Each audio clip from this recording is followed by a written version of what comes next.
anterior, en la primera, me olvidé. Háganme acordar. ¿Está grabando, profe? Porque a veces se me pasa. ¿Cómo están? ¿Cómo anda toda la vida por ahí? Gente conocida, veo, muchas caras conocidas. Hola, ¿Cómo están? profe. Yo ahora estoy mejor. La verdad que lamento haber tenido un fin de año que no las pude acompañar, pero bueno, con ayuda y con acompañamiento, vamos saliendo para adelante. Así que bueno, lo único que lamenté es no estar en condiciones para acompañarlas en diciembre como era lo que estaba previsto, ¿no? Así que bueno, vamos a ver si este año podemos estar mejor, ¿eh? A pesar de que las cosas siguen estando recontra complicadas. ¿Hay alguien que tiene el micrófono abierto? Le voy a pedir que estén todas con el micrófono cerrado porque se acopla, gente. Eh, Les decía, el año sigue siendo complicado.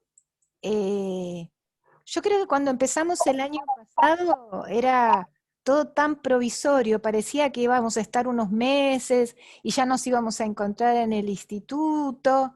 Y miren cómo estamos. Arrancamos el segundo año y seguimos viéndonos así a través de la pantalla y trabajando a través de la pantalla. Bueno, por lo menos tenemos la experiencia del año pasado para hacer algunas apreciaciones, que es lo que yo quiero compartir hoy con ustedes, sobre cómo pensé el proyecto del año y por qué tomé algunas decisiones. Me parece que, bueno, que la experiencia del año pasado nos sirve para eso, ¿no? Para ver qué podemos mejorar, qué podemos hacer que sea más productivo el trabajo, ¿sí? Los intercambios, la comunicación. Así que bueno, un poco de eso les voy a hablar. Seguramente hagamos una segunda entrada. Eh, Van a tener que tener paciencia porque recién la conversión a grabación tardó unos cuantos minutos, ¿sí? Así que van a tener que esperar un ratito para volver a entrar. Pero lo más probable es que hagamos 2 entradas. Bueno, les quería contar que decidí continuar el trabajo con ustedes, con segundo B, renuncié a las horas de segundo A. Tiene, bueno, la lógica de que no quiero repetir la experiencia del año pasado y bueno, y tengo que cuidar mi salud por un lado. Y por otro lado, que habiendo trabajado con ustedes en primer año, me parecía lo más lógico continuar en segundo con ustedes, que por eso es que hice la elección, digamos, no queriendo ni beneficiar ni perjudicar a nadie, sino que me parece siempre más interesante ver el proceso durante 2 años del grupo y de las personas que lo componen, que trabajar con diferentes cursos, ¿no? Así que ya hablé con la gente de segundo A al respecto. También hago esta aclaración porque, por ejemplo, el año pasado había gente de segundo B que cursaba en segundo A por cuestiones de horarios. Bueno, este año vamos a ser profesores diferentes. Hasta, bueno, yo voy a acompañar al grupo hasta tanto esté el profesor designado o la profesora designada por concurso, pero vamos a ser 2 profesores diferentes, ¿sí? Y todavía no tengo idea cuál va a ser el proyecto de trabajo del profesor o la profesora que esté en segundo A. Así que,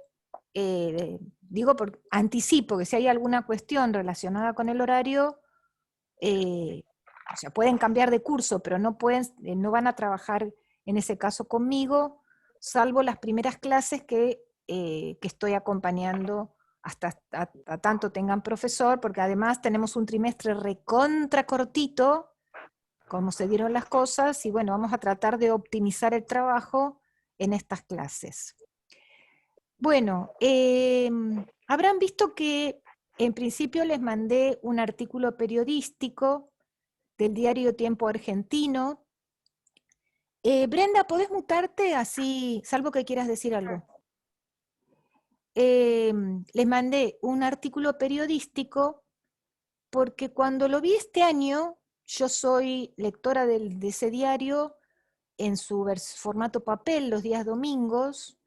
Cuando vi la tapa y vi el porcentaje de niños y jóvenes en situación de pobreza, me produjo así como una situación de shock, ¿no? No sé si es que no lo sabía, pero verlo así registrado en cifras me produjo un impacto enorme. Y me pareció que no podíamos trabajar este año soslayando ese dato, porque esos niños, ese 60 y pico % de niños y jóvenes que están en situación de pobreza van a ser posiblemente los que accedan al sistema escolar en buena medida o o los niños de las escuelas donde trabajen, dentro de los equipos, o sus pacientes cuando hagan trabajo clínico. Entonces, ahí hay un tema bueno, que hay que intentar abordar de alguna manera, y por eso, bueno, estuve pensando estuve buscando algunos materiales. Por el otro lado, ¿qué seguimos teniendo? Seguimos teniendo este contexto de pandemia. Esto sigue estando, ¿verdad? Y también, aunque todavía no podemos tener ningún tipo de investigación porque esto está en curso, la pandemia es en curso y no podemos hoy tener más que apreciaciones, pero todavía no hay investigación que pueda dar cuenta de los efectos de esta situación en niños y jóvenes en proceso de desarrollo.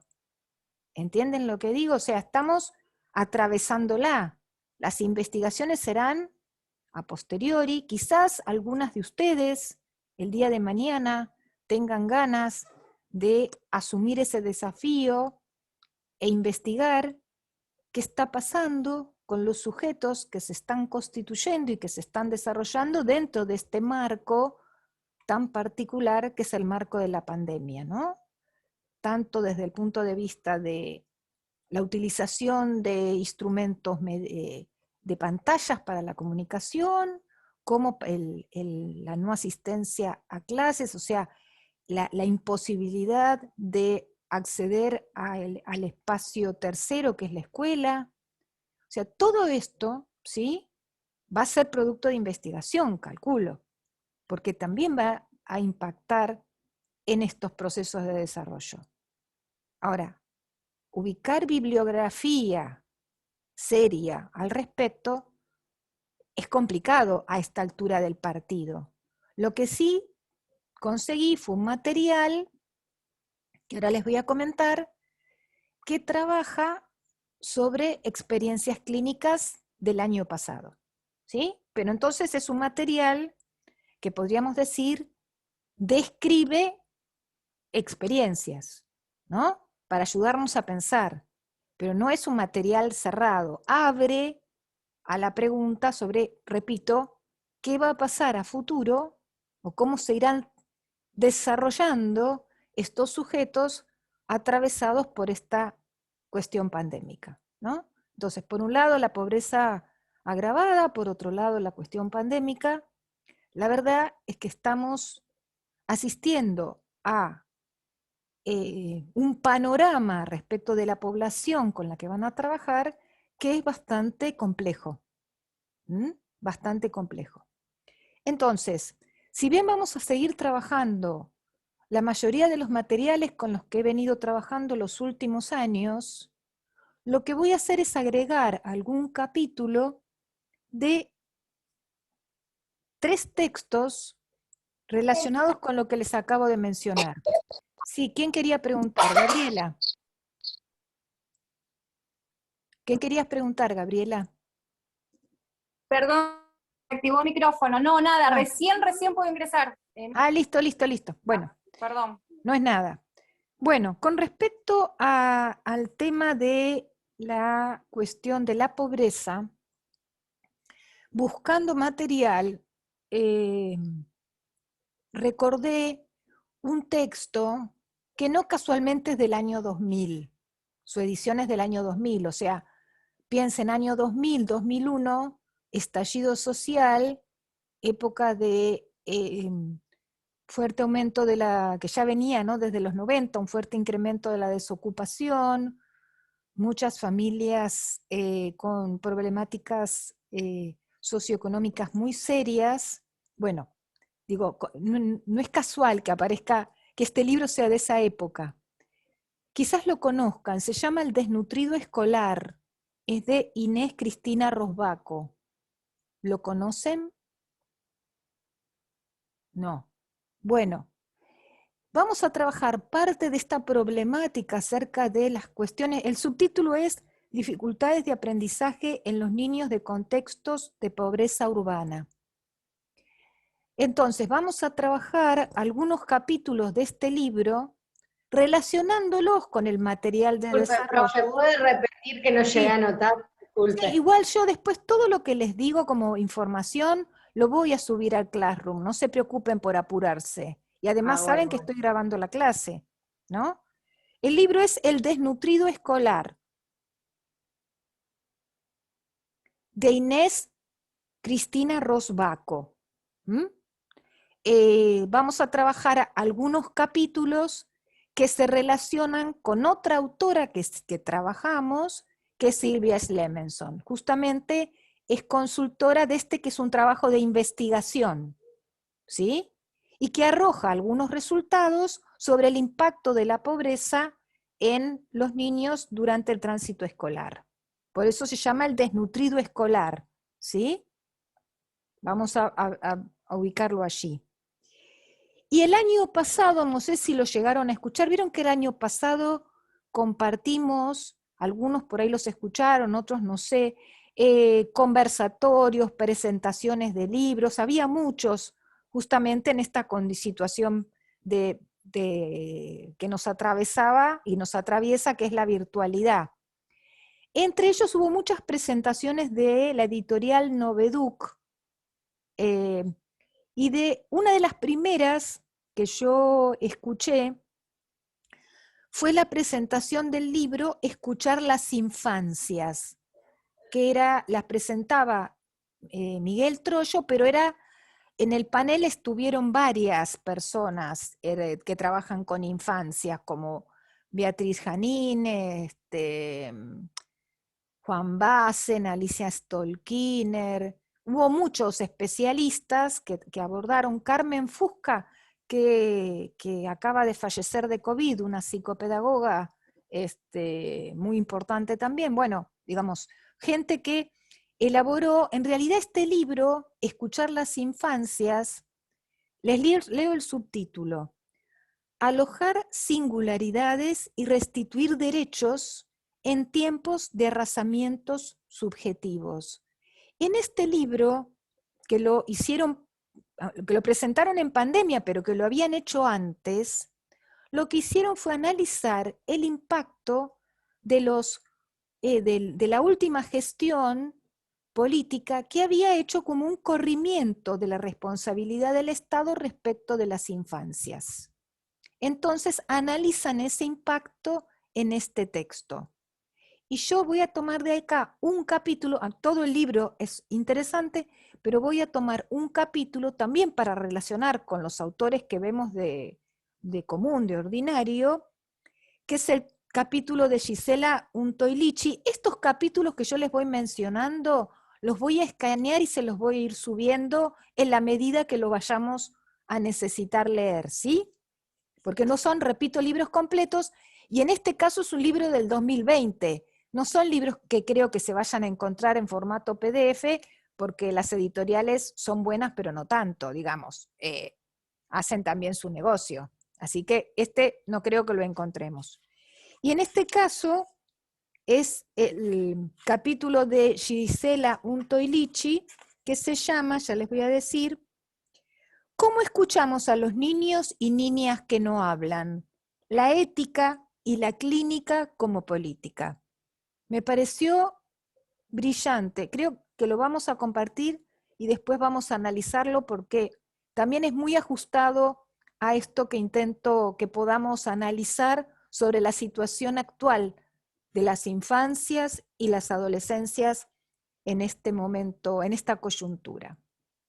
¿Qué pasa con el tema de la pandemia? Como les decía, con respecto a la pandemia no hay textos serios que puedan hablar porque las investigaciones se van a hacer luego o se estarán haciendo sobre la marcha. Pero también de una presentación recordé el libro de Esteban Levin, que es uno de los autores que trabajamos, La niñez infectada, ¿no? Que es este texto. Novísimo, este es de este año. Ahora, este libro, en realidad, es un libro donde él describe sus experiencias con sus pacientes y la relación de esos pacientes con la escuela o el jardín durante el año pasado en pandemia. ¿Sí? O sea, no es un libro que podamos decir da cuenta de conceptualizaciones o aportes para entender cómo se han constituido los sujetos durante este periodo. Salvo un concepto que usa, que lo vamos a trabajar, yo de este libro voy a irme echando también capítulos a medida que transcurran los contenidos, ¿sí? Y van a ver, digamos, como cierta relación entre el planteo teórico habitual y esto que plantea el autor a partir de la experiencia de la pandemia. ¿Para qué? Para abrir preguntas. Porque de esto, que yo sepa, nadie tiene todavía ninguna idea clara, ¿no? Yo tengo una nieta de 8 meses. Digo, no sé qué va a pasar. O sea, me cuesta pensar cómo va a construir su imagen, cómo la está construyendo cuando nos vemos una vez cada 15 días personalmente y nos vemos mucho más por pantalla. ¿Qué pasa con su esquema corporal, con su imagen corporal? ¿Sí? Y con esto no estoy diciendo ni que sea algo bueno ni que sea algo malo, es lo que hay, es lo que está pasando. ¿Sí? No estamos haciendo un juicio de valor, pero nuestra obligación ética es formarnos para entender de la mejor manera posible estas circunstancias para el momento que tengamos, repito, un niño en la escuela o un paciente en el consultorio que devenga de esta época. Que se Profe, haya, sí, no, decime, Regina. sí, que mientras hablaba pensaba que si bien todavía no tenemos, digamos, el resultado de lo que todo esto va a dejar, sí sabemos qué se necesita para que un sujeto se pueda constituir, digamos, saludablemente, entonces podemos pensar, o sea, qué le está faltando. Bien, bien, pero tampoco nos alcanza porque sería, a ver, la mitad del vaso, nos falta la otra parte. ¿Qué quiero decir con esto? Sabemos que los chicos necesitan ir a la escuela, porque la escuela, vamos a ver, es parte no solamente de la construcción de conocimientos, es parte de la posibilidad de constituirse como sujetos sociales en esa relación con los otros por fuera de la casa. Esto es indiscutible, ¿sí? Ahora, ¿puede la escuela transformarse en algo de este orden al interior del espacio familiar? Hay algo que plantea Levin al respecto, que va a hablar de plasticidad simbólica. Les anticipo esto, ¿sí?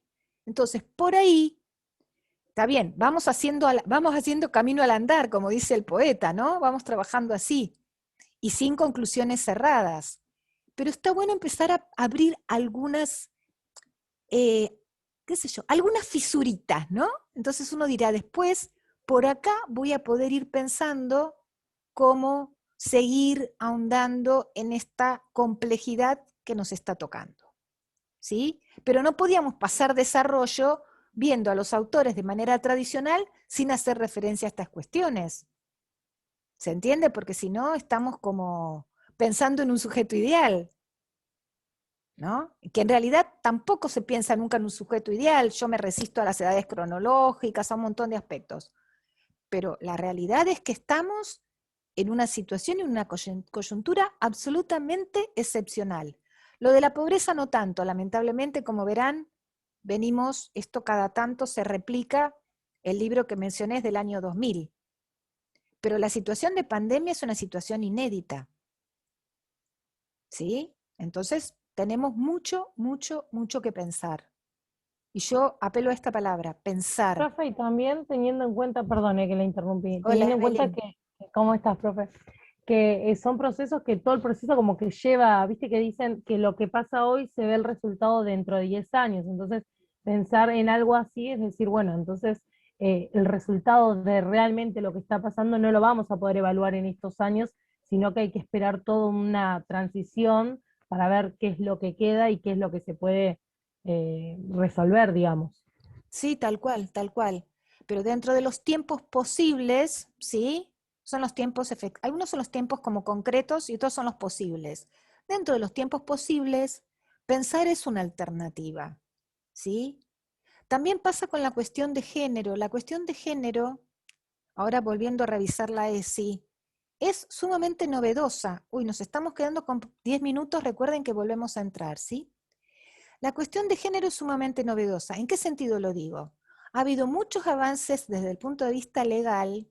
La ESI es un avance enorme, la ley de identidad de género es un avance enorme, pero todavía desde el punto de vista psicológico, lo que hace a la constitución de los sujetos, desde el punto de vista de por qué asumen determinada identidad sexual, o cómo acompañar ese proceso, sin juzgarlo, sin disminuirlo, sin etiquetar, todavía hay una enorme diversidad de lecturas al respecto.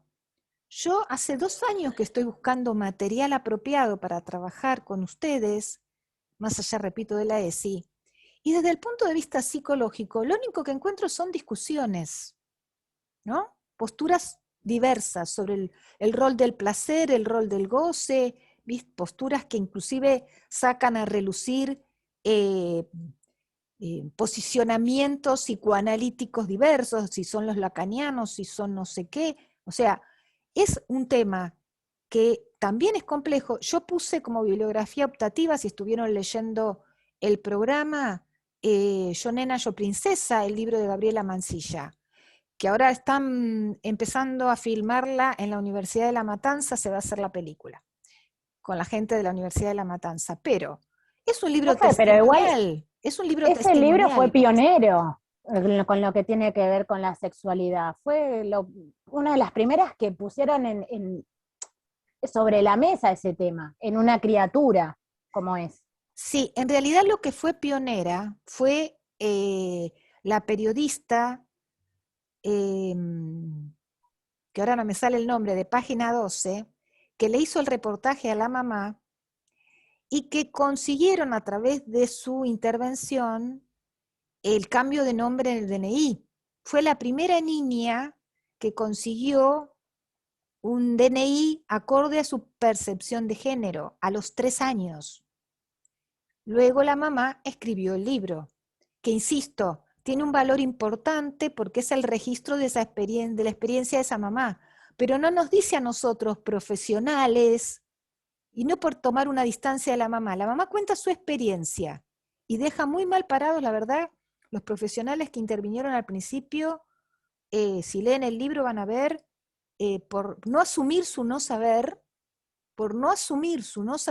cometieron errores tremendos, ¿no? Entonces uno tiene que asumir su no saber frente a algunas cuestiones. Y el libro tiene el valor experiencial, y yo estoy segura de que si ustedes tienen una experiencia de esa naturaleza, van a ser muy cuidadosas respecto de sus intervenciones. Para eso sí nos sirve el libro. Pero no tenemos todavía fundamentos teóricos claros sobre qué le pasa a una niña, un niño que asume determinada identidad de género. ¿Sí? Y sin con esto hacer un eticamiento, no. Sin hacer una etiqueta de ese niño y sin ponerle ningún mote. Pero la verdad es que es complejo pensarlo desde el punto de vista de causas, avatares, experiencias, matrices de aprendizaje que determinan esa manera de ser, porque no tenemos, el único material teórico al que tuve acceso tiene la opinión de este filósofo, ¿vieron? Strasberg, que está siempre dando sus...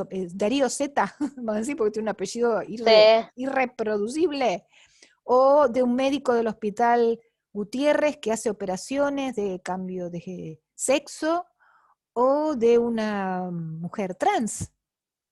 Pero después todas las opiniones desde el punto de vista psicológico son disputas entre posiciones, por lo menos en este texto del que les estoy hablando.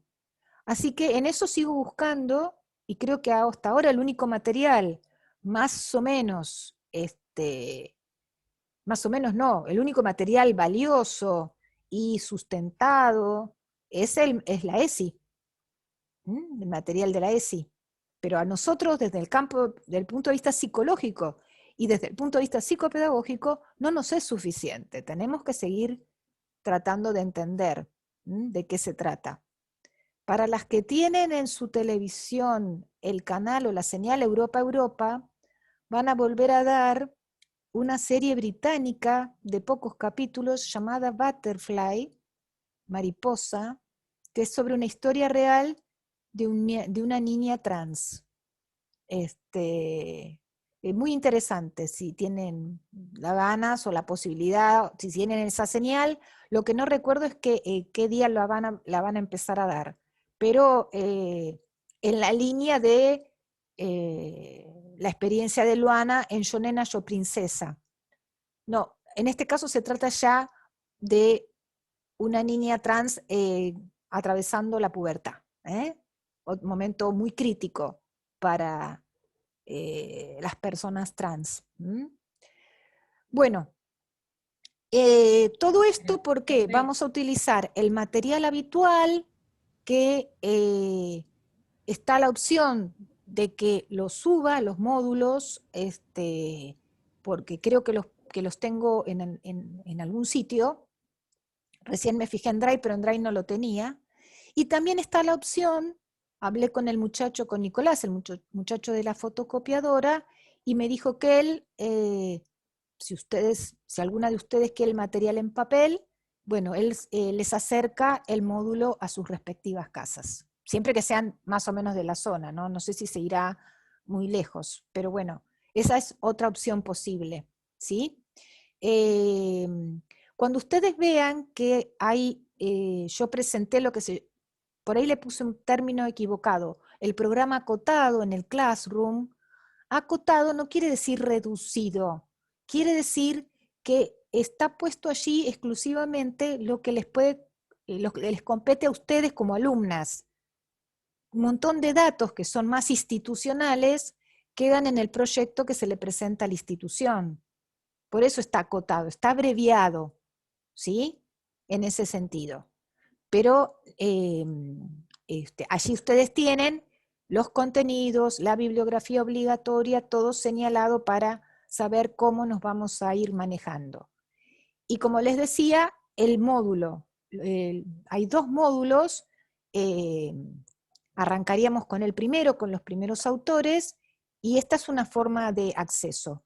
Yo la voy a tratar de subir al Classroom, y si no, después también les voy a dejar el dato del correo electrónico de Nicolás para quienes quieran consultarlo para hacerlo de manera impresa. ¿Sí? Habrán visto que también en ese proyecto acotado hablo de evaluación y hablo de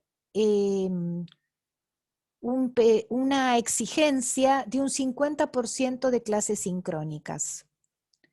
¿Por qué me atrevo a hacer esto? Un poco les quiero comentar. Yo sé que hubo unos ciertos acuerdos en el CAI, pero también nos dieron a los profesores y a las profesoras libertad de cátedra para tomar algunas decisiones. La experiencia del año pasado me permitió advertir que las personas que o no se conectaban o lo hacían como un paracaidista una vez cada 3 meses, llegaron a fin de año con resultados, o sea, terminaron, si presentaban los trabajos, terminaron, como todos tienen A en Facundo, con una A. Pero la realidad es que sus ponderaciones fueron muy bajas. Ahora nos estamos casi yendo menos de un minuto. Cuando volvamos voy a volver a hablar sobre el tema de la evaluación y las ponderaciones y por qué requiero al menos un 50% de clases sincrónicas, ¿sí? Para lo cual, cuando volvamos, lo que les voy a pedir es que en el chat, porque de esa manera lo voy a controlar, pongan su nombre y apellido, ¿sí? Cuando volvamos en la próxima entrada del Zoom, que todas pongan en el chat, digo todas porque creo que he visto que somos todas mujeres, su nombre y apellido, para después hacer el control pertinente. La idea es explicarles que no es una cosa arbitraria, sino que la pensé con criterios didácticos. Es decir, la pensé para que ustedes accedan